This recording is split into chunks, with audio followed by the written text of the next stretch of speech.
Не себепті Ақбаянға да, Ақбаян Мұханғалиева да басында күдікті деп танылды? Бастапқыда күдікті деп танылған себебі, енді бұлар депортациямен елге жеткізілді.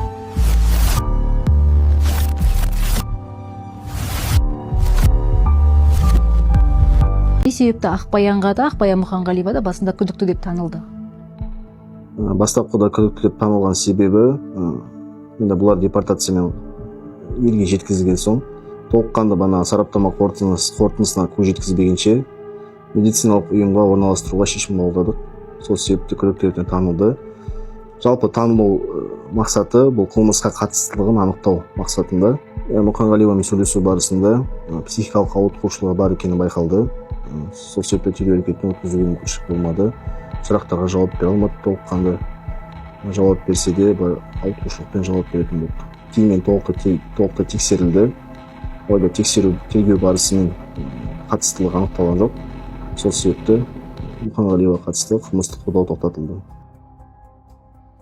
Бастапқыда бізде толық дерек болған жоқ, ол адамдар өлтірілгендігі туралы. Сол оқиға орнында тергеу әрекетін жүргізу барысында қандақтарын анықталғаннан кейін оқиға болған жер қарап тергеу әрекетін жалғастырдық.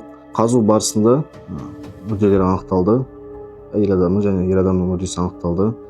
Ол кейіннен анықталғандай Өтешқалиев Нәсіптің және Қарабалин Мақсұттың мүрделері.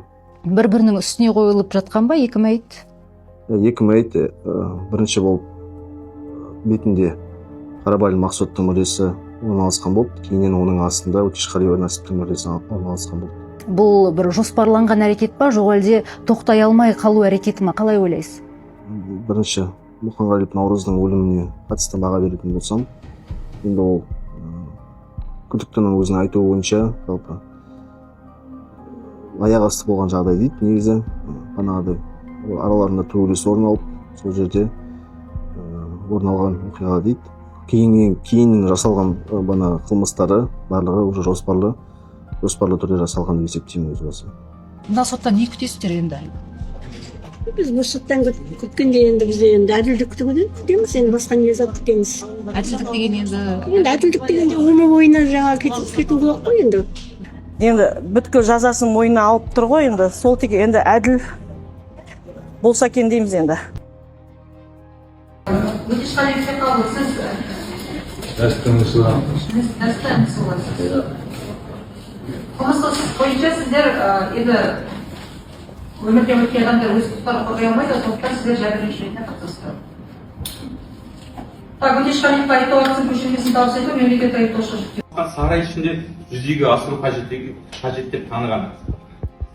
2025 жылы қараша айының 3 күні сағат 08:00 шамасында Өтешқалиева мен Қарабалин аулада орналасқан сарайларының кіріп шығып тұрмыстық тіршілік шаруаларын жасап жүрген көрген. Сол мезетте үй алдында отырған Сәрсемали сарай ішіне кіріп, кіреберіс бөлмесіне орналасқан үстелдің бетінде тұрған ет турауға арналған арнайы пышақты көріп, қылмыс қаруы ретінде пайдалану үшін алдын ала дайындап, ыңғайлы жерге қойып қойған. Одан әрі сол күні сағат 09:00 шамасында Сәрсемали аулада отырып Өтешқалиева немесе Қарабалин сарайға кірген сәтін күткен. Сол мезетте үйде Өтешқалиева бірінші болып шығып, сарайға кіргенде Сәрсемалиев те артынан кірген. Сәрсемалиев сарайға кіргенде зал бөлмесінде шаруа жасап жатырған Өтешқалиеваны көріп, осы сәтте өз көздеген қылмыстық құқықтық пиғылын жүзеге асыру үшін оңтайлы сәт екенін түсініп, оған дейін кіреберіс бөлмеде дайындап қойып кеткен асхана пышағын оң қолына алып қаруланып, түпкі зал бөлмесінде шаруа жасап жатырған Өтешқалиеваның артқы жағынан барып, қолында болған ас үй пышағымен оның денесінің кеудесінен және арқасынан бірнеше рет мәртеп бағыттап ауыр соққылар жасаған.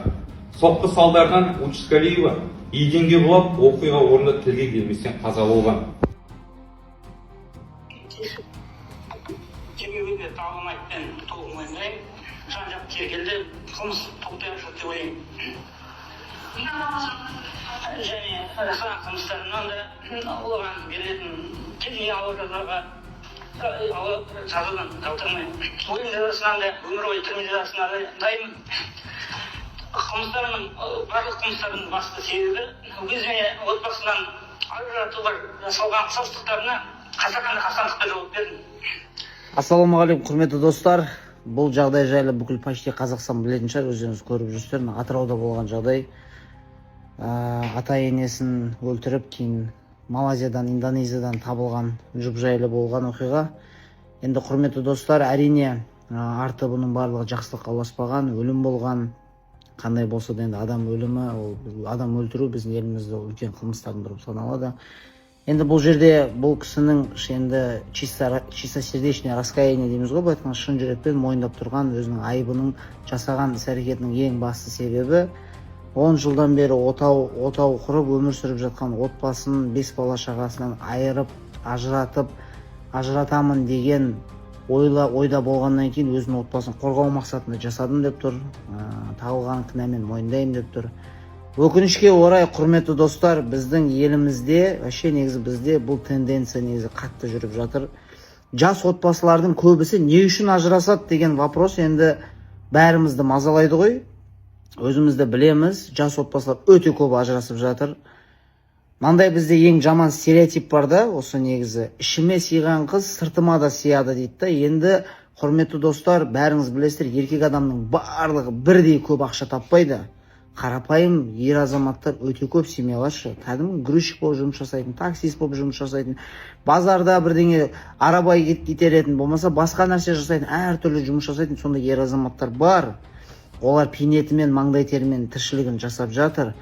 Азаннан кешкен отбасын ойлаймын деп, жолда дальнобойщик болып, таксист болып жұмыс жасап жүрген ер азаматтар да бар.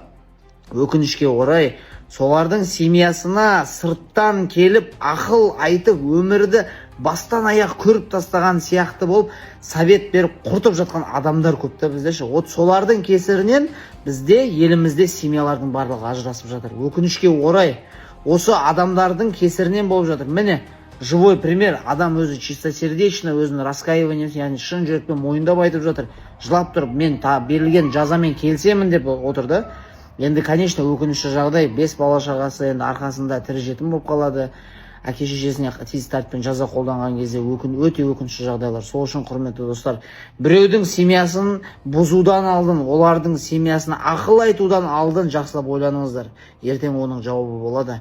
Құр босқа кішкентай бүлдіршін балаларды әке шешесі тірі кезінде, көздері ашық тірі кезінде жетім қалдырған үлкен ауыр, бұл айтқан кезде қылмыс болып есептеледі, құрметті достар. Ол Құдайдың алдында барған кезде оны сұрауы болады. Бұл өмірде де сұрауы болады.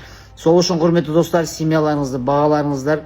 Ешкімнің сырттан келген адамдардың советтерін тыңдаймын деп, жолдастарыңыздың, яғни әйеліңіздің, күйеуіңіздің қателіктерін, кішкентай ғана қателігін, түймедей қателігін түйедей қылып, үлкен қылудың қажеті жоқ. Семьяларыңыз берік, отбасыларыңыз бақытты болсын. Барлықтарыңызға рахмет.